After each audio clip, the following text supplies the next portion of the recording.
السلام عليكم ورحمة الله. الحمد لله الحمد لله وكفى وسلام على عباده الذين اصطفى. أما بعد فأعوذ بالله من الشيطان الرجيم. بسم الله الرحمن الرحيم.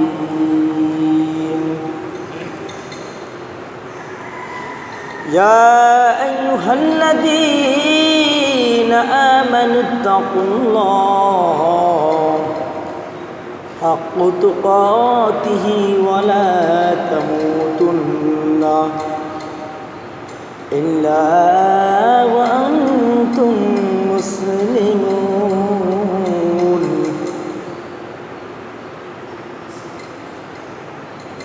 وقال رسول الله صلى الله عليه وسلم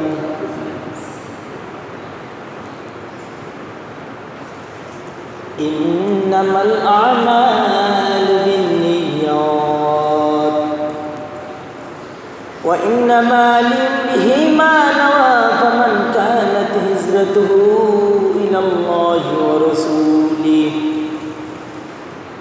ومن كانت هجرته إلى الدنيا ويصيبها والآخر.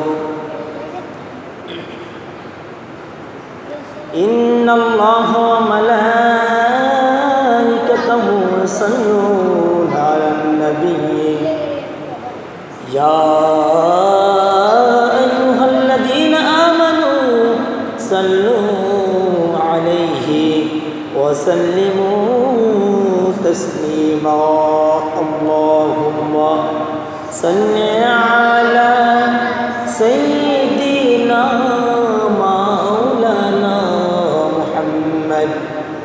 وعلى آل سيدنا مولانا محمد. مكن سستی نماز فرض جانا مکن سستی نماز فرض جانا فويل للمصلين الذين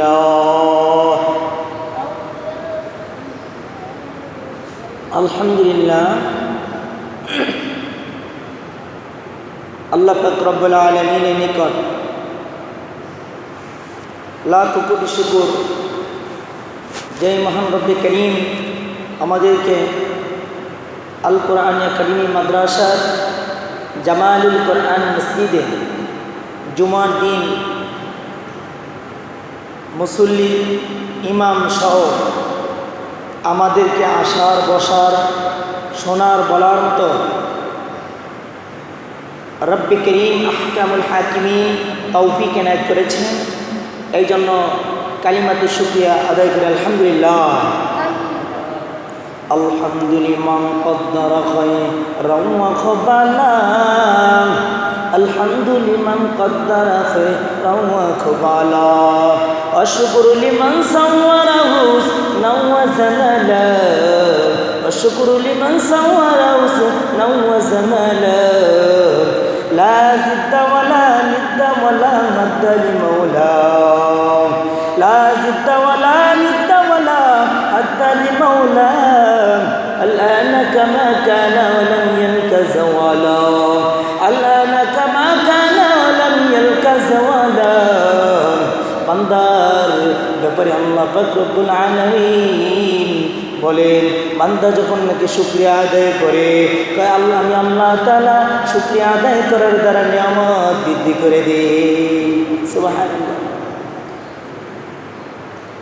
আর যখন নাকি ওয়ালাইন কাবারতুম আর যখন নাকি বান্দা যখন নাকি শুকরিয়া আদায় না করে আল্লাহ পাক রব্বুল আলামিন বলেন আমি বান্দা তোমার থেকে আমি আল্লাহ তাআলা নিয়ামতকে ছিনিয়ে নিয়ে যায়।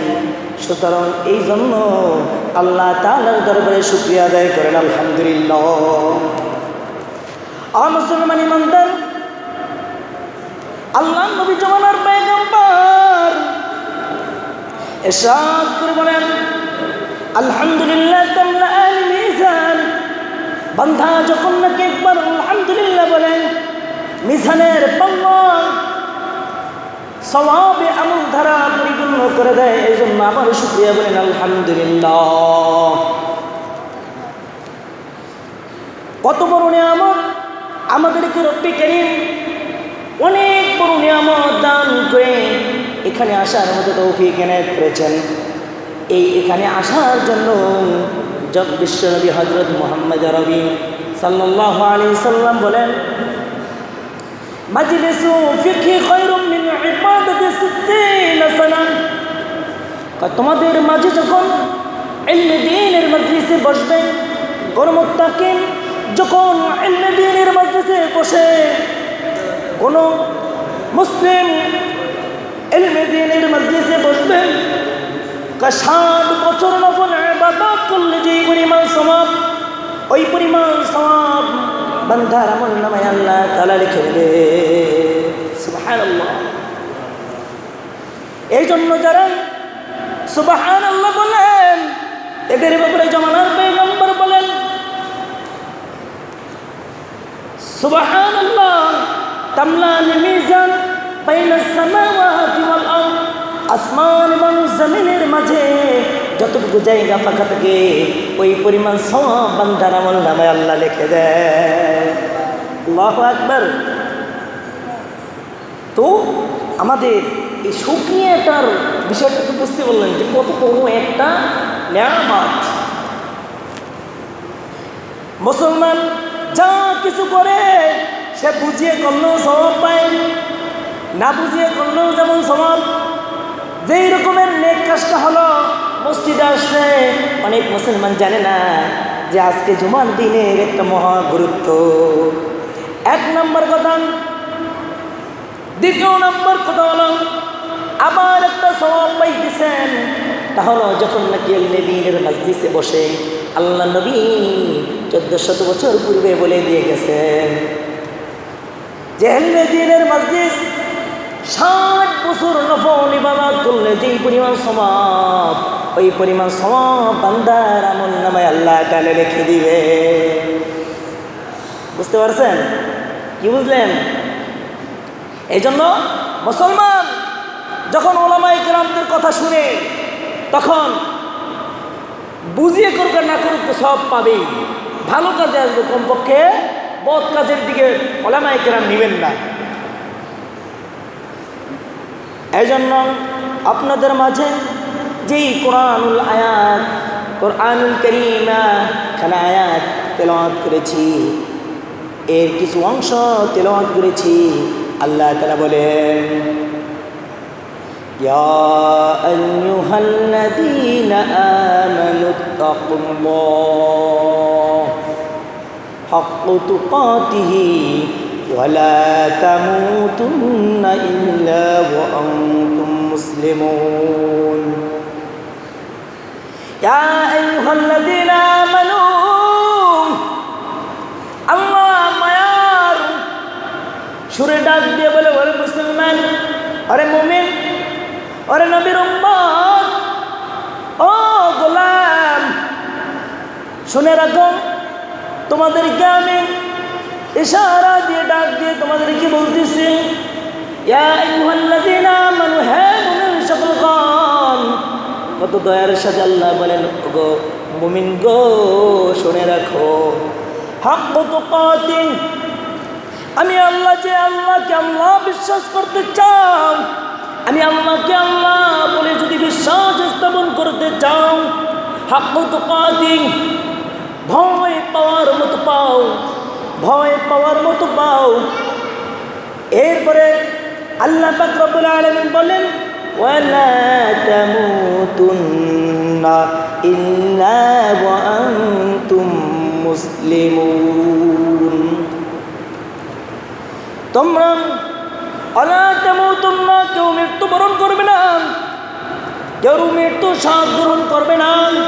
কখন? যতক্ষণ পর্যন্ত ইল্লা ওয়া আনতুম মুসলিমুন, যতক্ষণ পর্যন্ত পরিপূর্ণ মুসলমান না হতে পারবে, যতক্ষণ পর্যন্ত পরিপূর্ণ মুসলমান না হতে পারবে।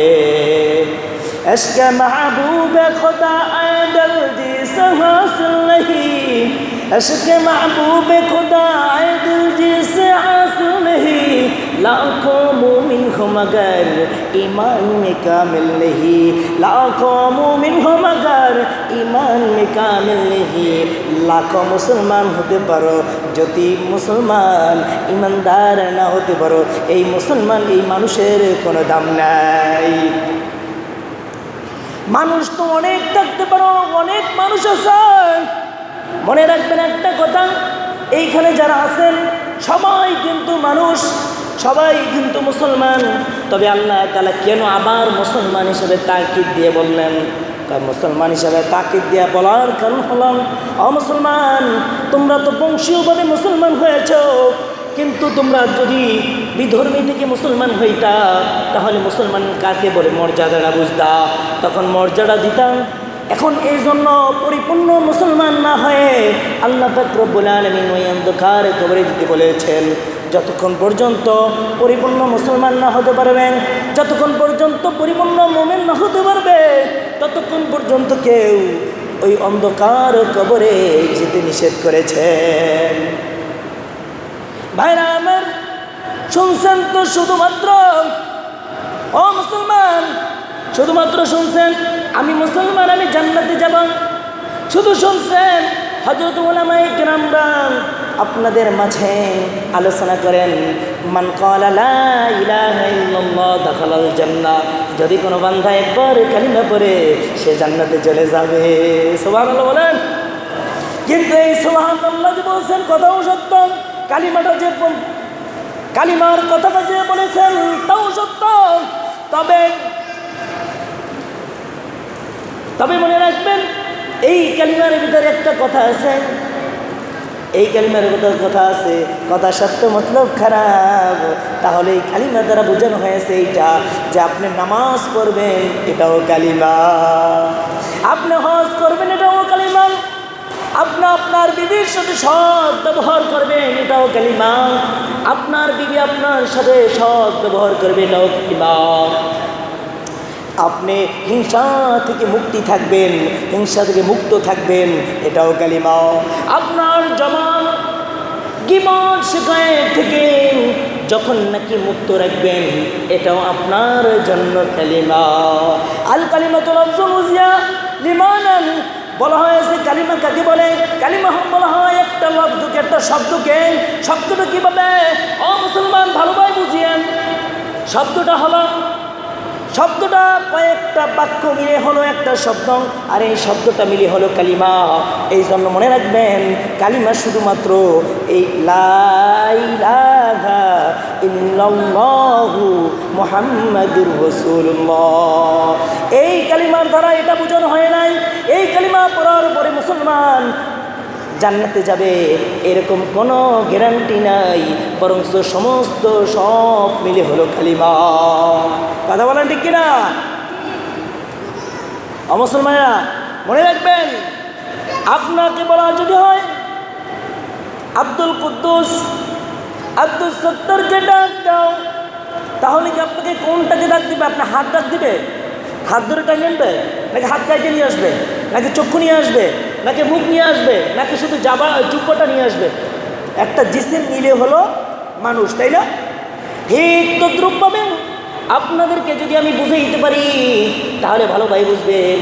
আপনি বুঝাইতে পেরেছি কিনা জানি না, আপনার শরীরটা যেমন নাকি অঙ্গ প্রত্যঙ্গ মিলে একটা মানুষ, ঠিক তদ্রূপভাবে কালিমাটাও হলো একটা বিষয় যে সব কিছু ইসলামের গণ্ডি মিলিত হয়ে একত্র হওয়ার নাম হলো কালিমা।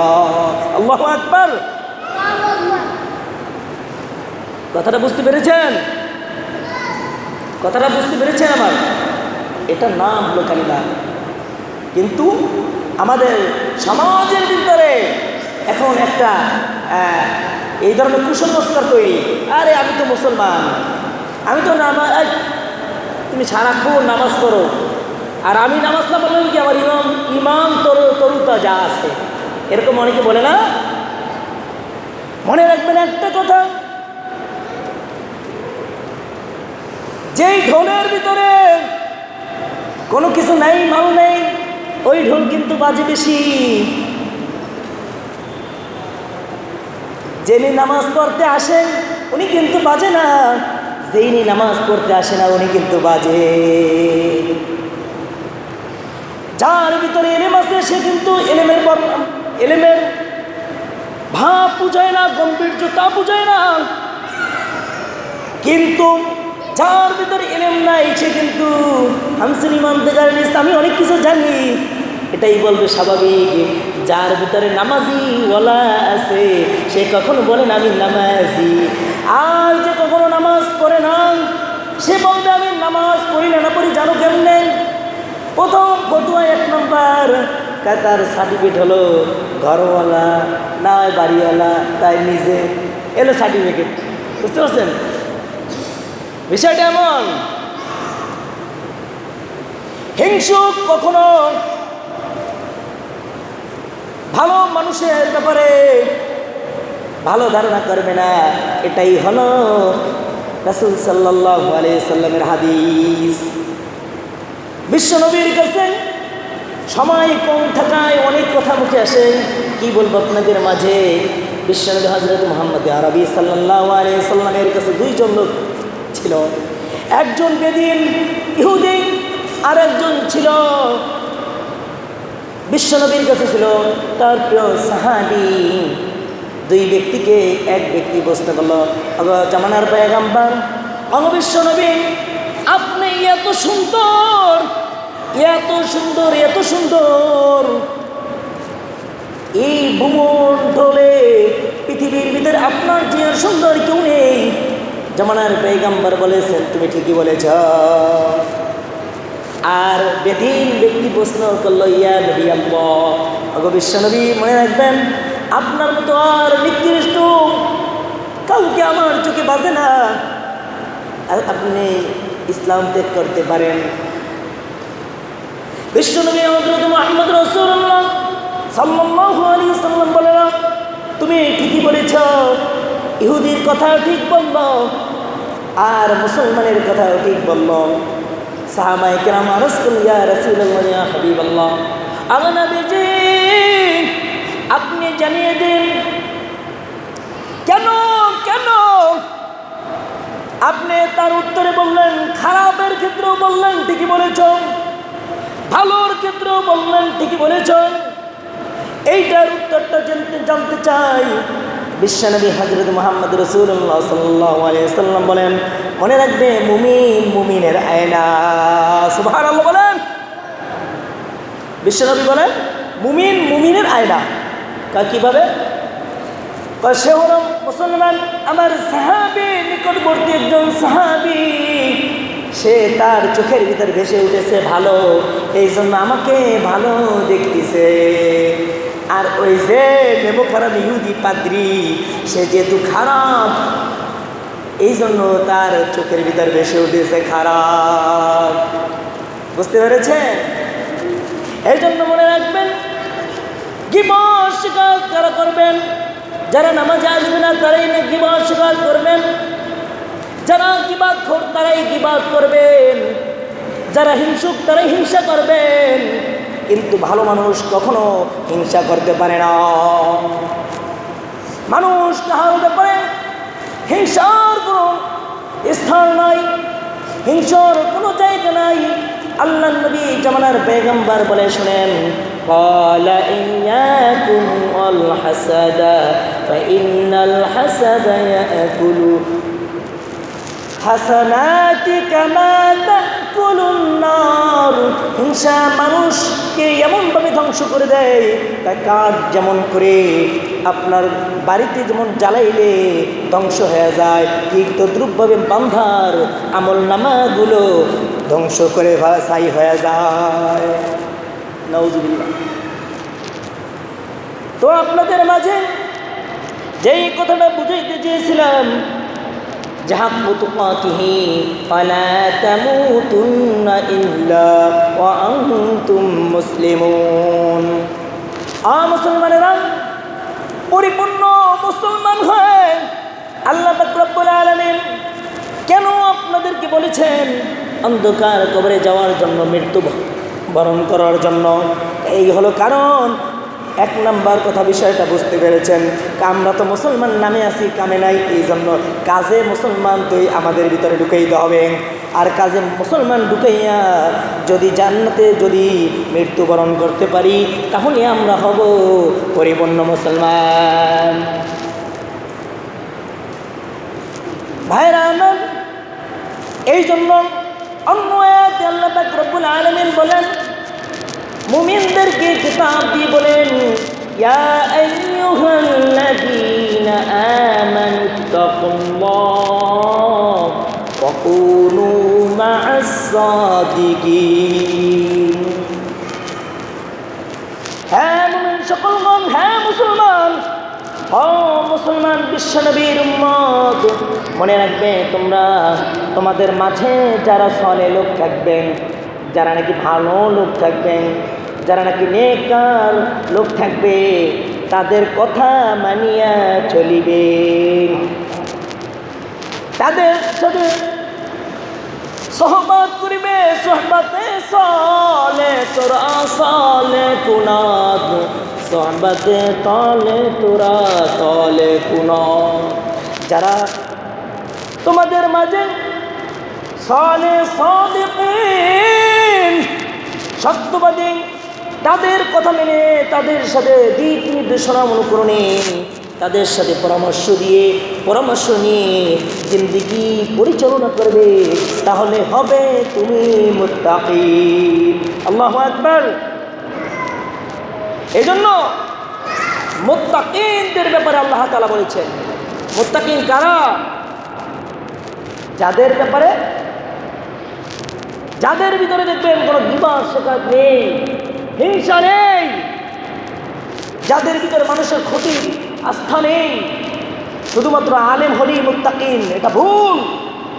মুত্তাকিন হবে ওই ব্যক্তি যার ভিতরে এই গুণগুলো পাওয়া যাবে। গুণগুলো কি? ভালোভাবে বুঝিয়েন। গুণগুলো হলো, অন্যর দোষ আপনার কাছে বলতে আসলে আপনি তাকে প্রশ্রয় দিবেন না। এক নাম্বার, আপনি অন্যর গীবত করতে আসলেও করতে দিবেন না, এবং আপনি নিজেও গীবত করবেন না। দুই নম্বর, অন্য আপনার প্রতি হিংসা করতে চাবে, অন্য হিংসামূলক কথা বলবে, আপনি হিংসা করতেও দিবেন না, হিংসা করবেনও না। এনারা হলো মুত্তাকিন। আপনি রমজান মাসের রোজাগুলো আসলে রমজান মাসের রোজাগুলো রাখবেন, এটা হলো মুত্তাকিন। আপনার হজের টাকা পরিমাণ যদি হয়ে থাকে, আপনার জীবনে হজ আদায় করবেন, এটা হলো মুত্তাকিন। আপনি সময় মতো আপনি নামাজ আদায় করবেন, এটা হলো মুত্তাকিন। মুসলমানেরা, এগুলো হলো মুত্তাকিনদের পরিচয়। বুঝতে পেরেছেন?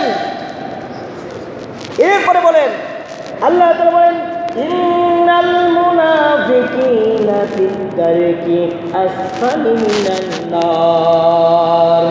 বলা হয়েছে মুনাফিকদের ব্যাপার থেকে যখন নাকি আপনি দেখতে থাকবেন, এদের স্থান খুব নিম্ন স্তরে, জাহান্নামে খুব কঠিন ভয়ানক অবস্থা হবে। মুনাফিক আছে কিনা? বলা হয়েছে মুনাফিকি থেকে যারা বেঁচে থাকবেন তারা হলো মুত্তাকিন। আর এই মুত্তাকিন ওয়ালাদের সাথে যখন আপনি সম্মিলিত হয়ে ভালোবাসা রেখে জিন্দেগি পরিচালনা করবেন, সবাতে সালে তোরা সালে কুনাত, সবাতে তলে তোরা তলে কুনাত, এই ধরনের ব্যক্তিদের সাথে যখন নাকি আপনি সঙ্গম দিবেন, এদের সাথে যখন আপনি বন্ধুত্ব করবেন, তখন আপনি মুত্তাকিনদের সাথে মিলে মুত্তাকিন হতে পারবেন। আর যদি বদমাইশের সাথে মিলেন, তাহলে বদমাইশ হতে হবে। মুসলমানেরা, তো এই কথাগুলো মনে রাখবেন। জুমার দিন কথা বলতে গেলে অনেক সময় লাগে, সময় একেবারে সংকীর্ণ, এতটুকু সময়ের ভিতরে কথা সাজিয়ে বলতে গেলে অনেক সময় লাগে। সেই জন্য আপনাদেরকে বলবো যে এই কমপক্ষে হাক্কু তুকাতি ওয়া লা তামুতুন্না ইল্লা ওয়া আনতুম মুসলিমুন। পরিপূর্ণ আল্লাহকে ভালোবাসার মতো বেসেন, আল্লাহকে ভয় পাওয়ার মতো পান। তারপরে আল্লাহ তাআলা বলেছেন যে হাক্কু তুকাতি, যে পরিপূর্ণ আল্লাহকে ভয় পাওয়ার মতো পান এবং পূর্ণ অঙ্গ মুসলমান হয়ে অন্ধকার কবরে আসে, নচেত কবরে আসেন না। সুতরাং আমরা পরিপূর্ণ মুমিন হিসেবে আল্লাহ তাআলা যেন আমাদেরকে কবুল করে, সকলে বলেন আমিন। এই জন্য এখানে অনেকের আছেন অন্তর নরম নরম, মানে দুর্বল দুর্বল, বুঝেন? এই যে আমিন শব্দটা উচ্চারণ করতে গিয়ে আমরা আপনাদের ভিতরে ঢুকে বললাম না, এটা আমাদের ব্যর্থতা। কারণ হলো আপনি মসজিদে আসছেন কিসের জন্য বলেন তো? এটা আপনার ক্লাস, একটু বলুন ইবাদত। এই ক্লাসটা হলো, ক্লাসের মধ্যে আল্লাহ তাআলা বলেন মা আসফালা মাজলিসু ফিকি খায়রুম মিন ইবাদাতি সিত্তিনা সালাহ। বা এলমে দ্বীনের মাঝে বসেন, কিন্তু নামাজ পড়েন না, বলবেন তো 60 বছর নফল ইবাদত করলে যেই পরিমাণ সব, ওই পরিমাণ সব পাইবেন। তো এটা একটা ক্লাস না? আপনি ক্লাসের ভিতরে শিখতে আসছেন না? শিখতে আইলে এইগুলো কাজগুলো পারবেন। এই জন্য সুবহানাল্লাহ, আলহামদুলিল্লাহ, আল্লাহু আকবার আপনার বলার জন্য আপনার নৈতিক দায়িত্ব। না বলতে বলতে বলতে অন্তর গেছে দুর্বল হয়ে, এই জন্য আপনাদের মাঝে সুবহানাল্লাহ অন্তরে আসে না, আলহামদুলিল্লাহ অন্তরে আসে না, আল্লাহু আকবার অন্তরে আসে না। অথচ এগুলো প্রত্যেক অঙ্গ প্রত্যঙ্গর কাজ করা। সকলে বলেন আলহামদুলিল্লাহ। আল্লাহ তুমি কবুল করো। বাসার দিকে আবার বলেন আলহামদুলিল্লাহ, আল্লাহু আকবার, সুবহানাল্লাহ, লা ইলাহা ইল্লাল্লাহু, আল্লাহু আকবার। এগুলো মুসলমানদের, আপনার মনে কষ্ট পেয়েছেন, মাফ করে দিবেন। বাজান আপনি যদি বলেন আমি তো আপনাদের সাথে চলি নাকি